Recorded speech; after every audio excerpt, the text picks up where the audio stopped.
여러분 안녕하세요. 오늘은 제가 일상에서 사용하고 있는 데일리 카메라 가방들을 소개해 보려고 합니다. 오늘 소개하는 가방들은 풀 패키지로 많은 장비들을 수납하는 용도의 기능성 가방들은 아니고요. 바디 1개, 렌즈는 2~3개 정도 수납하여 일상에서 가볍게 휴대하며 사용할 수 있는 데일리 카메라 가방들입니다. 카메라 가방으로 출시가 되었지만 외형은 너무 카메라 가방 같지 않으면서도 패션 아이템으로도 손색 없는 가방들이고요. 한 가지 특징은 유행을 타지 않은 트레디셔널한 디자인으로 오랜 기간 동안 아직까지도 꾸준히 판매되며 사랑을 받아온 프리미엄급 가방들입니다. 첫 번째와 세 번째까지는 뉴요커들의 가방이라 불리우는 오나의 가방들입니다. 오나라는 브랜드는 일반인들에게는 많이 알려져 있지는 않지만 라이카 유저들에게는 라이카 전용 가방으로 많이 알려져 있는 브랜드입니다. 뉴욕에 본사를 두고 있으며 모두 프리미엄급 자재만을 사용하여 수공예로 만들어지는 가방입니다. 오나라는 이름은 아프리카 스와할리족 언어에서 유래된 이름이라고 하네요. 작은 사이즈부터 차례대로 소개해 볼 텐데요. 첫 번째는 본드 스트릿이라는 모델입니다. 소재는 풀그레인 천연가죽 소재이고 오나의 카메라 가방 중에서는 가장 컴팩트한 사이즈입니다. 미러리스 카메라 1개 정도 수납하여 가볍게 외출할 때 사용하고 있어요. 오나 가방들의 버튼은 대부분 푸시 잠금식 버튼을 사용하고 있어 한 번에 원터치로 개폐가 가능합니다. 버튼의 소재는 에이징된 금속 황동 버튼이라 상당히 고급스럽습니다. 수납 공간은 메인 수납 공간 외에 전면 포켓 1개, 후면에는 지갑 등을 수납할 수 있는 지퍼 포켓 1개, 그리고 양쪽 측면에는 펜이나 추가 배터리 같은 작은 아이템들을 수납할 수 있는 미니 사이드 포켓이 2개가 있어 컴팩트 가방치고 수납 구조도 꽤 알차게 되어 있습니다. 두 번째는 본드 스트릿보다 조금 큰 사이즈의 바워리 모델입니다. 저는 동일한 모델이지만 소재와 컬러가 다른 2개를 사용 중인데요. 하나는 앤틱 코냑 컬러의 풀그레인 천연가죽 소재이고 다른 하나는 검정색 왁스 캔버스 소재입니다. 미러리스 바디 1개에 렌즈 1~2개 정도 수납할 수 있는 크기고요. 너무 작지도 않고 너무 크지도 않는 사이즈라 저는 주로 해외여행 갈 때 이 가방을 많이 사용했습니다. 커버를 열면 분리된 전면 프론트 포켓이 2개가 있으며 후면에는 제법 큼지막한 후면 포켓이 있는데요. 지갑, 휴대폰, 여권, 항공기 티켓 등을 넣으면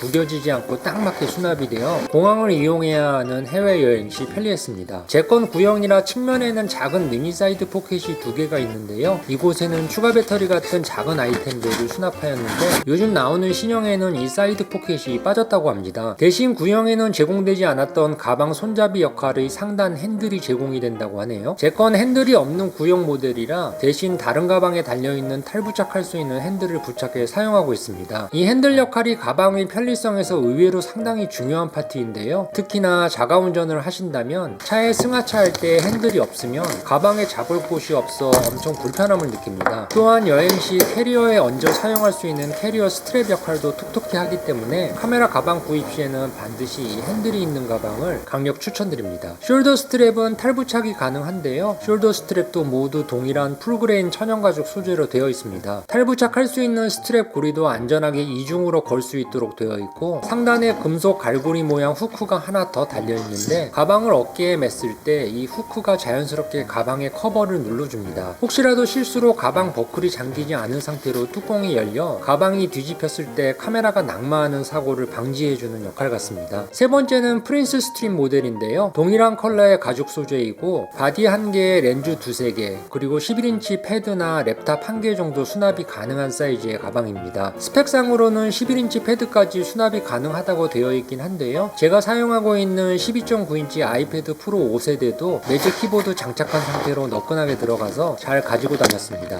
이 가방은 주로 제가 사용하고 있는 라이카 M6 필름 카메라용으로 많이 사용했던 가방인데요. 디카로는 크기가 비슷한 미러리스용으로도 많이 사용했습니다. 수납 공간은 커버를 열면 전면에 2개의 분리된 수납 포켓이 있고요. 아이패드나 랩탑은 별도로 수납할 수 있도록 메인 수납 공간에 칸막이로 분리되어 있습니다. 후면 포켓에도 널찍한 수납 공간이 있어 웬만한 책이나 다이어리, 아이패드 미니 정도는 간단하게 휴대가 가능합니다. 가죽 안으로 자석식 잠금 버튼이 있어서 지갑이나 휴대폰 같은 귀중품도 안전하게 깊숙이 넣어서 휴대할 수 있습니다. 아쉽게도 이 모델은 측면에 사이드 포켓은 없는데요. 대신 탈부착이 가능한 가죽 손잡이 핸들은 기본 구성품으로 장착되어 있습니다. 어깨에 견착하는 동일한 가죽 소재의 숄더 스트랩은 탈부착이 불가능한 고정식으로 되어 있습니다. 프린스 스트림 모델과 비슷한 모델로 오나의 라인업 중에 라이카 전용 가방인 베를린이란 모델이 있는데 이 모델에는 사이드 포켓이 있더라고요. 저는 이 오나 가방을 구입하기 전에는 비슷한 종류의 오버베르트라는 브랜드의 가죽 가방 가방과 사실 고민을 많이 했었는데요. 개인별로 취향이 다르겠지만 저의 경우는 오버베르트 가죽 가방은 천연 가죽 소재이긴 하나 표면을 매끄럽게 가공하여 광택 염료로 코팅을 한 엠보 느낌이라서 최종적으로 선택하지는 않았습니다. 물론 이런 가공 방식이 단점은 아니고요. 외부 오염이나 스크래치에 강한 가공 방식이라 내구성 면에서는 오히려 장점이 될 수도 있을 것 같습니다. 하지만 저는 주로 가죽 소파에서 많이 보던 가죽 패턴 소재라서 이보다는 덜 가공된 원피 느낌을 가지고 있는 오나 가방의 천연 가죽 질감이 더 끌리더라고요. 오나 가죽 가방의 풀그레인 천연 가죽은 외부 오염이나 스크래치에 취약하기 때문에 항상 새 가방 같은 반딱반딱한 느낌의 내구성이 강한 가방을 좋아하시는 분들에게는 사실 단점이 될 수도 있습니다. 어느 정도로 취약하냐면 손톱이 스치기만 해도 바로 스크래치가 납니다. 그리고 소가죽 표면에 소위 모공과 주름 등이 그대로 살아있어 원피의 질감과 느낌이 강합니다. 하지만 세월이 지날수록 이러한 자연스러운 가죽의 에이징 느낌은 감성템으로서의 또 다른 매력이 될 수도 있고요. 특히 휴대할 때마다 손끝으로 전달되는 천연가죽 소재 특유의 터치감은 감성적인 부분을 중요시하는 저 같은 사용자들에겐 대체가 불가능한 감성 포인트인 것 같습니다. 네 번째는 빌링햄 하들리 프로인데요. 태생이 영국인 빌링햄 브랜드는 카메라 가방으로는 너무나 유명하기 때문에 품질 면에서는 이미 충분히 검증이 된 브랜드인 것 같습니다. 실제로 기습적 폭우 때문에 가방을 맨 채로 비를 한번 쫄딱 맞은 적이 있었는데요. 3중 방수 처리된 가방의 소재와 기능성 덕분에 가방 안의 카메라와 렌즈들은 비 한 방울 맞지 않고 놀라울 정도로 뽀송뽀송함을 유지하고 있어서 상당히 인상적이었습니다. 소재는 방수 파이버나이트라는 면으로 된 캔버스와 비슷한 나일론 재질인데요. 부드러움은 캔버스 면보다는 덜하지만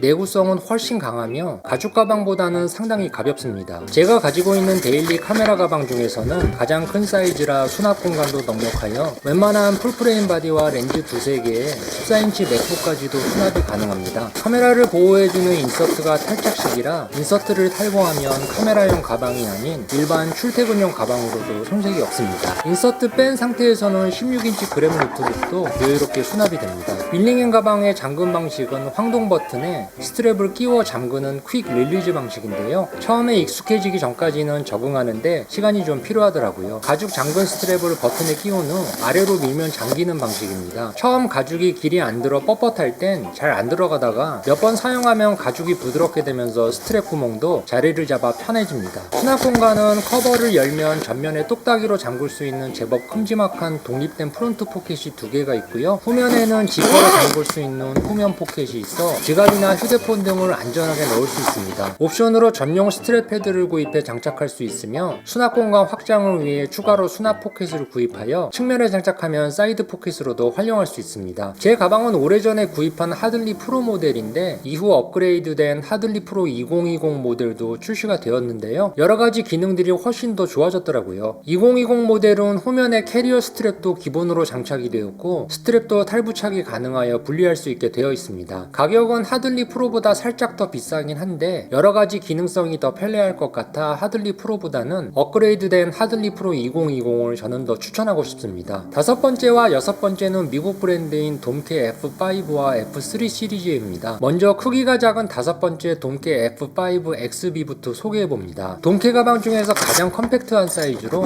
미러리스 바디 한 개에 작은 렌즈 한두 개 정도가 수납됩니다. 컴팩트한 사이즈라 별도의 벨트형 스트랩을 구매하여 끼우면 벨트색처럼 사용도 가능합니다. 돔케 가방의 기능적 특징은 그리퍼 스트랩이라는 미끄러지지 않는 어깨끈 방식인데요. 숄더 스트랩에 뒷봉사에 고무가 코팅되어 있어 가방을 착용했을 때 가방이 어깨에서 미끄러지지 않고 밀착됩니다. 이 기능이 상당히 안정적이고 편리하긴 한데요. 몇 년 지나면 고무 코팅이 경화가 돼서 부스러기처럼 부서져 버리니 이 부분은 감안하시기 바랍니다.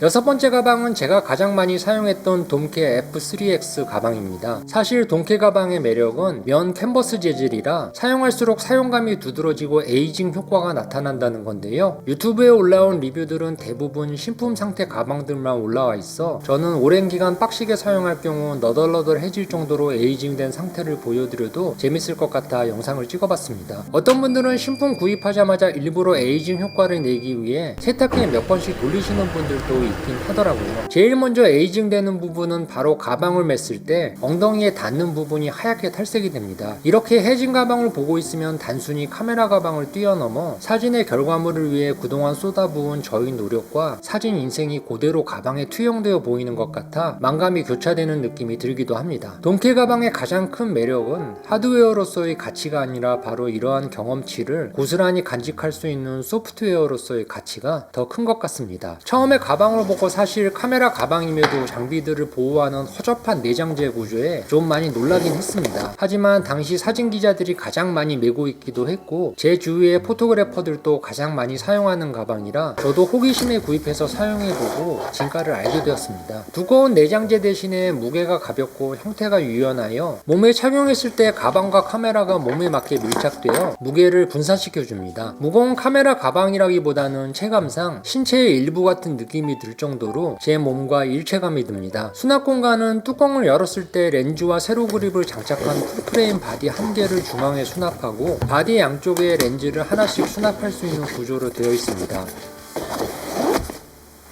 구입했을 당시엔 안에 허접한 인서트가 한 개 들어있긴 했는데 있으나 없으나 별반 차이가 없을 것 같아 저는 빼고 사용했습니다. 돈케는 사진 기자가 만든 가방답게 렌즈를 카메라에 장착한 상태에서 가장 빠른 속도로 가방에서 카메라를 꺼내어 촬영을 할 수 있는 구조로 설계가 되어져 있습니다. 가방을 여는 잠금고리도 벨크로와 금속 디링 후크 하나만 있어 아마도 속사용 가방으로는 제가 사용해본 가방 중 최고 수준이라 생각됩니다. 전면에는 분리된 수납 포켓이 하나가 있고 양쪽 사이드 뒤에 벨크로로 잠글 수 있는 큼지막한 포켓 2개가 있으며 커버 안쪽에 미니 아이템들을 넣을 수 있는 작은 지퍼 주머니가 있습니다. 옵션으로는 고무로 만든 어깨 패드와 확장형 스트랩 파우치를 별도로 구매하여 장착이 가능합니다. 7번째 가방은 일본의 가방장인 요시다 가치조가 일침 이폰의 장인 정신으로 만들었다는 요시다 포터 브랜드의 가방인데요. 탱커라는 모델입니다. 이 가방은 카메라 전용 가방은 아니지만 카메라 가방으로 제가 용도 변경하여 사용하는 가방입니다. 카메라 가방과 일반 가방의 차이점은 사실 안에 카메라를 보호할 수 있는 내장재가 있느냐 없느냐인데요. 쉽게 용도 변경할 수 있는 방법이 있습니다. 인터넷에서 카메라 가방 인서트나 가방 쿠션 칸막이로 검색하면 가방 안에 장착할 수 있는 가방용 내장 인서트들을 1만원 내외로 저렴하게 구입할 수 있는데요. 가방 규격에 맞는 다양한 사이즈의 인서트들이 있으니 맞는 사이즈로 구입하여 장착하면 일상용 가방도 카메라 가방처럼 생기지 않은 카메라 가방으로 쉽게 변신합니다. 이렇게 용도 변경한 요시다 포터 가방은 허리셋과 크로스백 겸용으로 사용할 수 있는 가방이고요. 저는 주로 모터사이클이나 자전거 탈 때 이 가방을 많이 사용했습니다. 허리에도 한번 감고 숄더 스트랩으로 몸에 한 번 더 안전장치를 걸 수 있어서 모터사이클이나 자전거용으로 사용하기 딱 좋더라고요. 요시다 포터 가방 소재는 미국 항공 자켓 소재의 3중 나일론 직물을 사용하여 상당히 가볍고 부드럽습니다. 그리고 가방 장인의 가방답게 디테일과 마감이 최고 수준입니다. 전면 프론트에 2개의 프론트 포켓이 있는데 포켓 윗부분에 커버가 더 씌워져 있고 똑딱이로 잠글 수 있으며 그것도 모자란지 더 나아가 벨크로로 한 번 더 잠글 장치가 되어 있어서 정말 안전하게 소지품을 보관할 수 있을 것 같은 느낌입니다. 왠지 소매치기가 많은 유럽 같은 여행지에서 진가를 발휘할 것 같은